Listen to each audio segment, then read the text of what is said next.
Hi, everyone. I am recording a mini lecture on some different kinds of diets that are being practiced today. And I actually got Gather to work this week, so I'm going to try and record it to show you the images.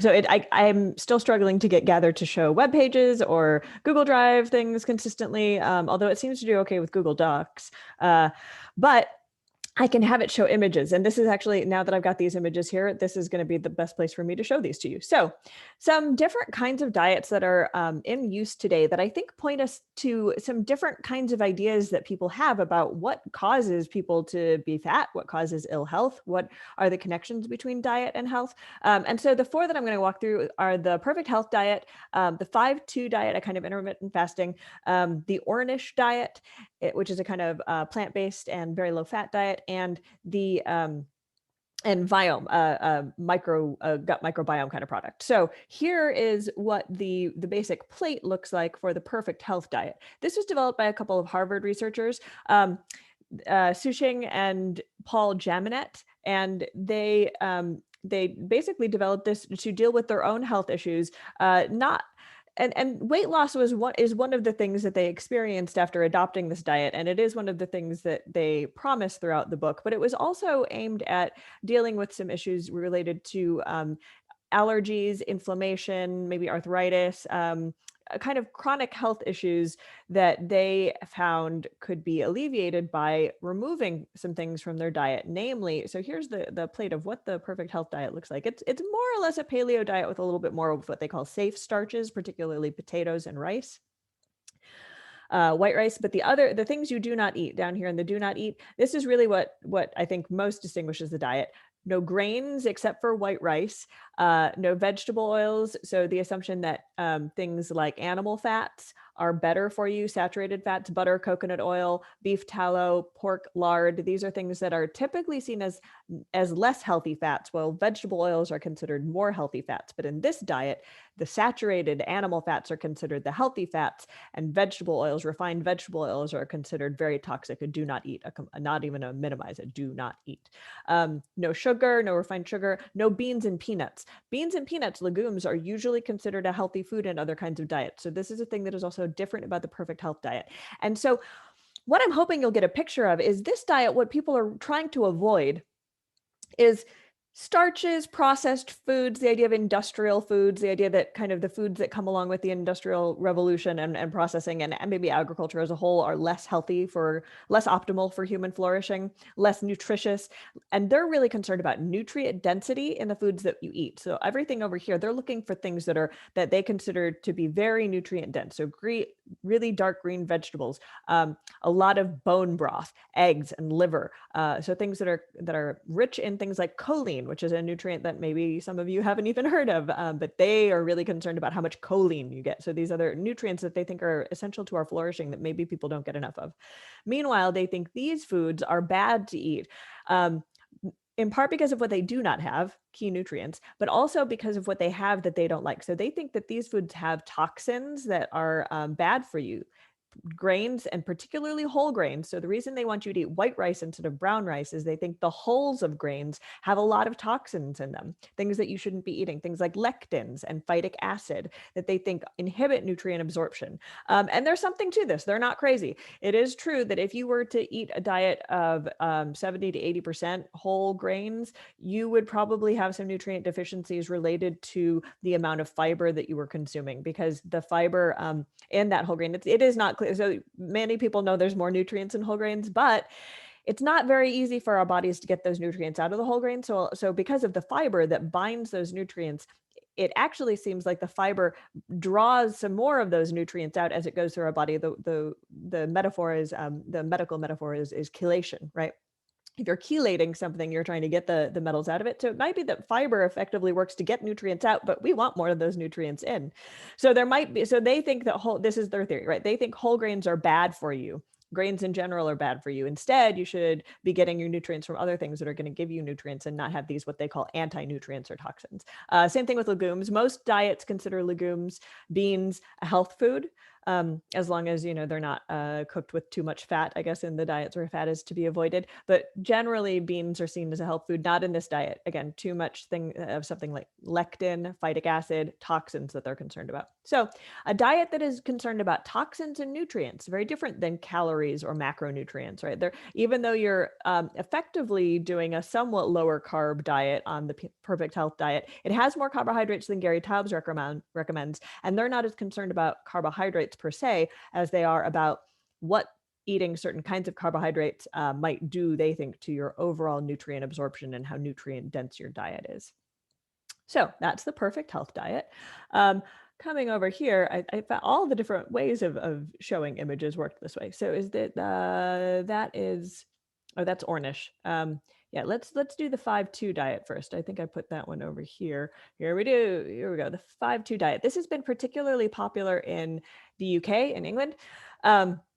So the 5-2 fast diet, and here's the one of the kind of official versions. The idea is that they say, if you're distilling it to a soundbite, it's down to 5 and 2, 5 days of normal eating with little thought to calorie control, and then 2 days that you reduce your calorie intake to 500 calories for women and 600 calories for men. And they do a little calculator, and maybe you'll get a little bit more or less depending on your body size and your activity level and your age, but really, they're really aiming for it. It's not a true fast. You're not eating nothing those days, but you're eating very little. 500 calories is very, very little.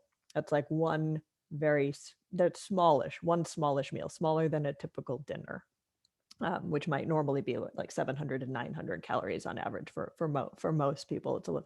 There's a lot of variation, of course, but it's kind of like a snack. You get a snack on 2 days, and then the rest of the week you're supposed to be able to eat however you want. And the idea is that people will theoretically eat more on those 5 days than they would otherwise, but less than they will if they just eat normally 7 days a week. So this is one form of intermittent fasting. Other forms just shorten the window of eating every day to some narrower period. And a lot of the theory behind why intermittent fasting might work is not just that it reduces calories. So some people think it just works because you eat fewer calories overall than you would if you just ate normally. But some people think that this is actually more about changing something that's going on with your endocrine system, particularly the shortened eating window, that perhaps eating in a narrower window means that you don't get hungry in the same ways. And some people will argue this is a more natural way of eating. Whether it's more natural or not, it's not necessarily just a calorie-based mechanism. It might be that eating in different kinds of patterns does different things to our endocrine system and thus appetite, and so can moderate consumption in that way. So that's what the 5-2 diet is. Right, thanks. Okay, now we'll go over to the Ornish diet. So if anybody has seen the documentary Forks Over Knives, Dean Ornish is one of the kind of the plant-based doctors who treat people for chronic illness, mostly heart disease and cancer and other things like that. The idea that you can treat those kinds of chronic diseases through good nutrition. And for Dr. Ornish, good nutrition means a plant-based diet with very little fat. So they make a distinction between good fats and bad fats, and good carbs and bad carbs that would probably be familiar to most of us. So he wants people to avoid refined carbs and refined and saturated fats, so no animal fats. He thinks that if you're going to have any fat in your diet, it should be from vegetable sources. Olive oil and vegetable oils are fine for him. In fact, preferred to saturated fats. No fatty animal foods are allowed on this diet. And carbs as well. He wants people to be eating whole grains, not refined grains. So that's what he means by good carbs, and also lots of vegetables. It's not a grain-heavy diet necessarily, but it's not carb restricted. It's only 10% fat, and not a lot of protein either. So this is looking at the macronutrient ratios, it's a very carb-heavy diet, very low protein and low fat. The Ornish diet. This is maybe the low fat part of it is an extreme and unusual aspect. There are certainly plant-based diets that are not low in fat, but because animal-based foods are the source of a lot of our dietary fat, plant-based diets do tend to be overall higher in carb and lower in fat, and so difficult to square with the like paleo low carb trends that tend to be, of course, sometimes definitionally, but in the case of paleo also far lower in carb and higher in fat and protein, sometimes with the aim of being ketogenic, which is where keto comes from, where you're actually in a different kind of metabolic state because you're eating so few carbs and so much more protein and fat.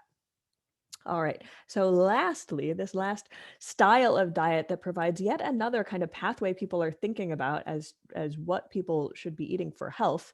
I should say the Ornish diet is not calorie controlled either. I think he thinks you're going to achieve optimal health by just avoiding certain kinds of foods and eating certain kinds of foods, and that you will not overeat if you are consuming only those kinds of foods. It is hard to actually eat a lot of calories on the Ornish diet, is my understanding. All right. Viome is a product that what it does is if you order, they send you a stool kit, so you have to collect some of your stool and send it to them through the mail in the biohazard bag, and then they do an analysis on the gut bugs that they find in your microbiome, and based on that, will give you dietary recommendations. So, for example, I have a friend who did this, and what he was told to avoid was spinach, among the things, spinach, apples, and tomatoes. These were things he was eating all the time. He was eating an apple almost every day, spinach salad. Definitely ate tomatoes a lot, but the things that they were saying were reasons to avoid them were because of evidence of exposure to viruses that suggested that eating those foods might cause inflammation that might be bad for him. And when he cut those foods out, he experienced a real change. He had been experiencing some intestinal distress and discomfort and like flatulence, and that changed after making these dietary changes. So some of them are weight loss focused, but they're based on, but even when they are focused on weight loss, the mechanism that they're working with here is the idea that the kinds of gut bugs that you have, knowing more about them and eating foods that either do not irritate or cater to or cultivate the kinds of gut bugs you might want more of or less of, is the best way for optimal health. So they're telling you some of the things that they can say, right? If you're not able to process nutrients in certain foods like spinach and beets and almonds, if you're not able to digest as much protein as you're eating, they think they can see signs of that in what's going on in your microbiome.